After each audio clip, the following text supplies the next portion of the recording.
अगर आप बहुत गुस्सा करते हो या फिर आपके जान पहचान में कोई भी बहुत गुस्सा करता है तो ये कहानी जरूर सुने। रमेश नाम का एक लड़का था। वो बहुत ही गुस्सा करता था और हर छोटी छोटी बात पर उसे गुस्सा आता था। रमेश गुस्से में सामने वाले को बहुत कुछ बोल देता था। इस बात के वजह से कई लोग रमेश से बात करना टालते थे। रमेश की माँ और पिताजी अपने बेटे के गुस्से को देख बहुत चिंता में पड़ गए। रमेश के कॉलेज में उसके दोस्त भी नहीं थे क्योंकि उसके गुस्से के वजह से सभी दोस्तों ने उससे दोस्ती तोड़ डाली। इस बात से परेशान होकर रमेश की माँ के मन में एक विचार आया और रमेश को अपने गुस्से से बाहर लाना है यह माँ ने तय कर लिया। दूसरे दिन रमेश की माँ उससे बात करने लगी।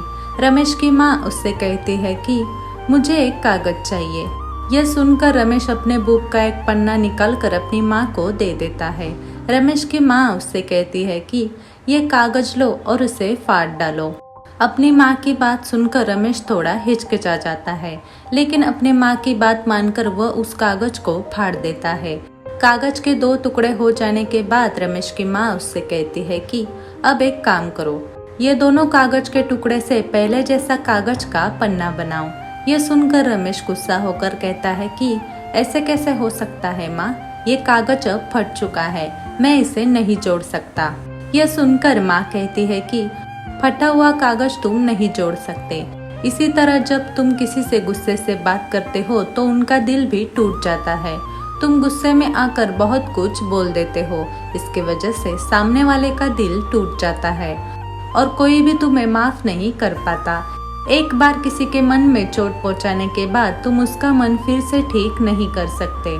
इसलिए गुस्सा करने से पहले बहुत बार सोच लो, क्योंकि तुम्हारे गुस्से के वजह से बहुत लोगों के मन को चोट पहुंच चुकी है।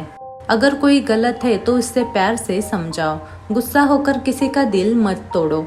माँ ने दिए हुए इस उदाहरण से राकेश को बहुत बड़ी सीख मिलती है और वो मन में पश्चाताप करने लगता है।